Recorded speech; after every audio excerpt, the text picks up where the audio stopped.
This is an actually major economic problem. Directly हम पे वार नहीं किया जा रहा है, हमारी इकोनॉमी को टेक ओवर करने की कोशिश की जा रही है। इस पे सरकार का भी उतना ही योगदान है जितना पुरानी सरकारों का रहा। सो पहला है आपका NABCB, that is national accreditation board for certification bodies. दूसरा आपका आता है QCI, quality council of India. And third आपका आता है ICAS, that is India conformity assessment scheme. और इसके ऊपर जो सारा सबका बॉस है दैट इज एब्डा। So that body in India is Jamaat-e-Ulema-e-Hind. That is what the organization who's actually controlling in India. JAKIM एक ऐसी organization है जो मलेशियन सर्टिफिकेशन ऑर्गेनाइजेशन है। ये डिफाइन करती है कि जो एक एक वर्कर है, जो एक एक पर्सन है, जो मीट खरीदेगा, जो उसे हलाल करेगा, उसकी जो पैकेजिंग करेगा, उसे जो ट्रांसपोर्ट करेगा, वो सारे के सारे सुन्नी मुस्लिम्स ही होने चाहिए। ये ऑर्गेनाइजेशन वो ऑर्गेनाइजेशन है जिसने अभी तक जितने भी टेररिस्ट इंडिया में अटैक हुए हैं उन सबको डिफेंड करने के पैसे ये ऑर्गेनाइजेशन दे रही है। इलीगल नहीं है हलाल चलाना, ये सरकार ही चलवा रही है legally. So this is not just regular thing, I would say this is an economic जिहाद। तो सर थोड़ा सा हमें एक्सप्लेन करें कि ये जो सर्टिफिकेशन प्रोसेस है क्या ये लीगली वाइबल है, इंडिया में लीगली परमिसेबल है, और अगर है तो इसके अगेंस्ट क्या लीगल एवेन्यूज बनते हैं? आपका जो सवाल है वो इस पूरे और जो सेमिनार है उसका सबसे इम्पोर्टेंट सवाल है। Last year on 17 January 2023 there was a notification passed by Indian government ministry of commerce, जिसमें सर उन्होंने एग्जैक्टली ये चीज़ एक्सप्लेन करी है। We are talking about over here कि भाई झटका को ओवर कैसे लेके आए, कि हलाल को नीचे कैसे करें, या फिर we are taking it as a religious problem, right, कि हिंदुओं को दबाया जा रहा है या इसको दबाया जा रहा है। But what I have analyse that this is an actually major economic problem. They are not directly हम पे वार नहीं किया जा रहा है, हमारी इकोनॉमी को टेक ओवर करने की कोशिश की जा रही है। इस पे सरकार का भी उतना ही योगदान है जितना पुरानी सरकारों का रहा है, जो कि मैंने देखा है। तो पहला मैं आपको पॉइंट बताता हूं जो नोटिफिकेशन में पहली ही लाइन लिखी हुई है। For streamlining all meats and meats product to be exported as हलाल certified only if it is produced, processed and packed under a valid certification body. And what are those certification bodies who will look over these halal packed foods? So पहला है आपका NABCB, that is National Accreditation Board for Certification Bodies. दूसरा आपका आता है QCI, Quality Council of India. And third आपका आता है ICAS, that is India Conformity Assessment Scheme. और इसके ऊपर जो सारा सबका बॉस है वो that is एब्डा। एब्डा हमारे लिए क्या करता है? That is an agriculture and processed food products to export and development authority. That is what APEDA does. अब इसके अंदर जो सर ने बताया कि इकोनॉमी कैसे लॉस हो रही है, सो आप यहाँ पर ये देखिए कि जो हमारे यहाँ पे लाइसेंसेज हैं, जो अभी हिमांशु जी ने इस पे सवाल पूछा, यहाँ पे एब्डा ऑर्गेनाइजेशन ने एक बॉडी बनाई है, वो नीचे की बॉडीज को कंट्रोल कर रही है। अब वो बॉडीज का काम है कि इंडिया में इस हलाल सर्टिफिकेशन के लिए कौन सी बॉडी सूटेबल है जो इसे रेख देख कर सकती है। तो उसके लिए आप सरप्राइज होंगे या नहीं होंगे, but I was very surprise when I looked into that. So that body in India is Jamaat-e-Ulema-e-Hind. That is what the organisation who is actually controlling in India this thing. और ये चीज अब इसमें जो सर ने कहा कि सारे एम्प्लॉइज मुस्लिम होने, सुन्नी मुस्लिम्स होने चाहिए पर्टिकुलरली, दैट इज सर्वधर्म संभव जो गांधी जी कहते हैं, उसकी डेफिनेशन में तो बिल्कुल नहीं आता है। सो ये चीज़ कहाँ से आती है? अब ये चीज़ भी हम सर्च करेंगे तो एब्डा और इन सब की नोटिफिकेशंस में ऐसा कुछ नहीं है। लेकिन ये किसकी नोटिफिकेशन में? ये नोटिफिकेशन में है JAKIM। JAKIM एक ऐसी ऑर्गेनाइजेशन है जो मलेशियन सर्टिफिकेशन ऑर्गेनाइजेशन है। इसको सबसे ज्यादा एग्रेडेशन माना जाता है, इसी को सबसे ज्यादा सारे मुस्लिम्स इसी को फेवर करते हैं कि ये सबसे बेस्ट है, like a brand. So JAKIM जो ऑर्गेनाइजेशन है ये डिफाइन करती है कि जो एक एक वर्कर है, जो एक एक पर्सन है, जो मीट खरीदेगा, जो उसे हलाल करेगा, उसकी जो पैकेजिंग करेगा, उसे जो ट्रांसपोर्ट करेगा, वो सारे के सारे सुन्नी मुस्लिम्स ही होने चाहिए और कोई नहीं होना चाहिए।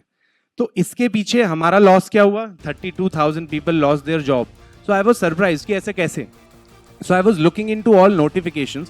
So this is an indirect notification which we are following from Malaysia.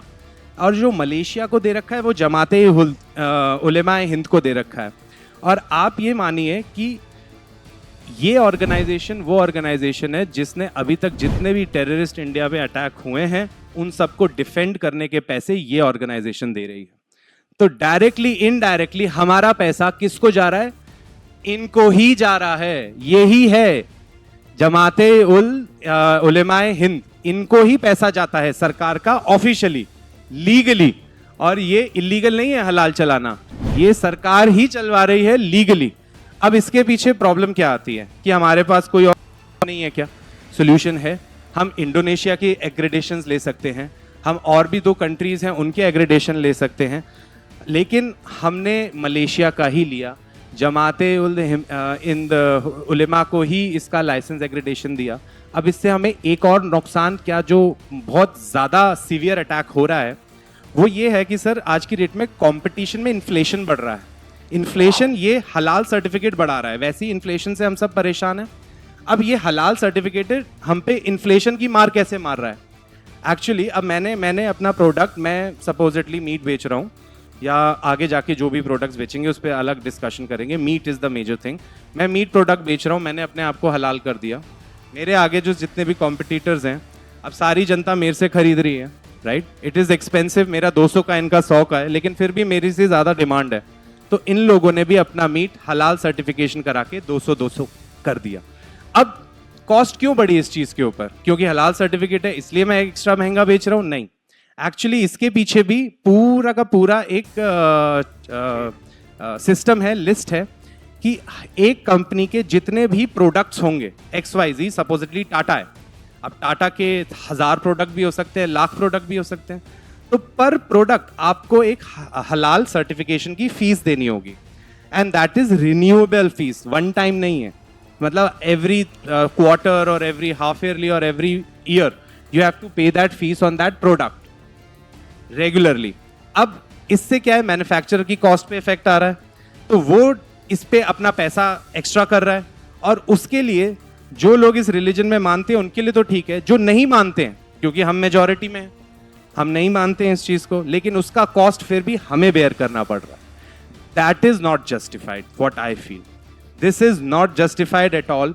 Constitution इसमें टोटली बायस है. दिस हलाल certification process done by government through APEDA, Jamiat Ulema Hind, whatever, this is a constitutionally bias concept what they are doing. इसकी वजह से हमारा inflation बढ़ रहा है. जो हम लोगों को कह रहे हैं कि हमारे प्रोडक्ट्स महंगे क्यों हो रहे हैं, हलाल सर्टिफिकेशन की वजह से महंगे हो रहे हैं. क्योंकि हलाल के प्रोडक्ट्स सारे लोग खरीद रहे हैं, क्योंकि उनकी पॉपुलेशन बढ़ रही है, तो वो सारे उधर ही जा रहे हैं. और जब वो सारे खरीद रहे हैं तो बाकी कॉम्पिटिटर्स क्यों पीछे हटेंगे कि हमारे वो लोग क्यों ना खरीदें, उस जेंट्री को वो टारगेट क्यों ना करें? उनके लिए तो वो भी कस्टमर्स हैं. And because of targeting that particular that gentry, everyone has to suffer that economic loss. So this is not just regular thing, I would say this is an economic jihad what they are doing with us. अब मैं आपको एक और चीज बताता हूं कि जो लीगली इंडियन गवर्नमेंट के जो नोटिफिकेशन है उसमें मेंशन है कि क्या क्या प्रोडक्ट हलाल हो सकता है. अभी तो सिर्फ हम बातें कर रहे हैं. अभी जो गवर्नमेंट कह रहा है कि ये हलाल है लीगली. सो पहले हम आ जाते हैं फूड प्रोडक्ट्स पे. तो meat and poultry, dairy products, bakery, herbal, confectionery, canned and beverages, ये सब हलाल हो सकते हैं फूड में. और क्या नॉन फूड जो मटेरियल है वो क्या हलाल हो सकते हैं जो गवर्नमेंट मानता है कि ये होने चाहिए? Cosmetics, perfumes, pharmaceuticals, leather products, toiletries, beauty products and nutritions. ये सारी चीजें सरकार ने अपनी नोटिफिकेशन में 17 Jain 2023, that means last year, ये मेंशन किया है कि ये चीज होनी चाहिए.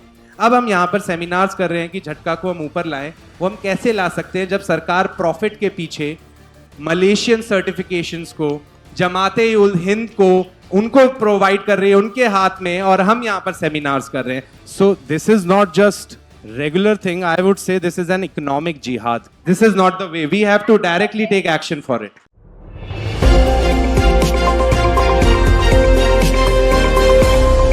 लॉ स्ट्रीट भारत, राष्ट्र के हित में।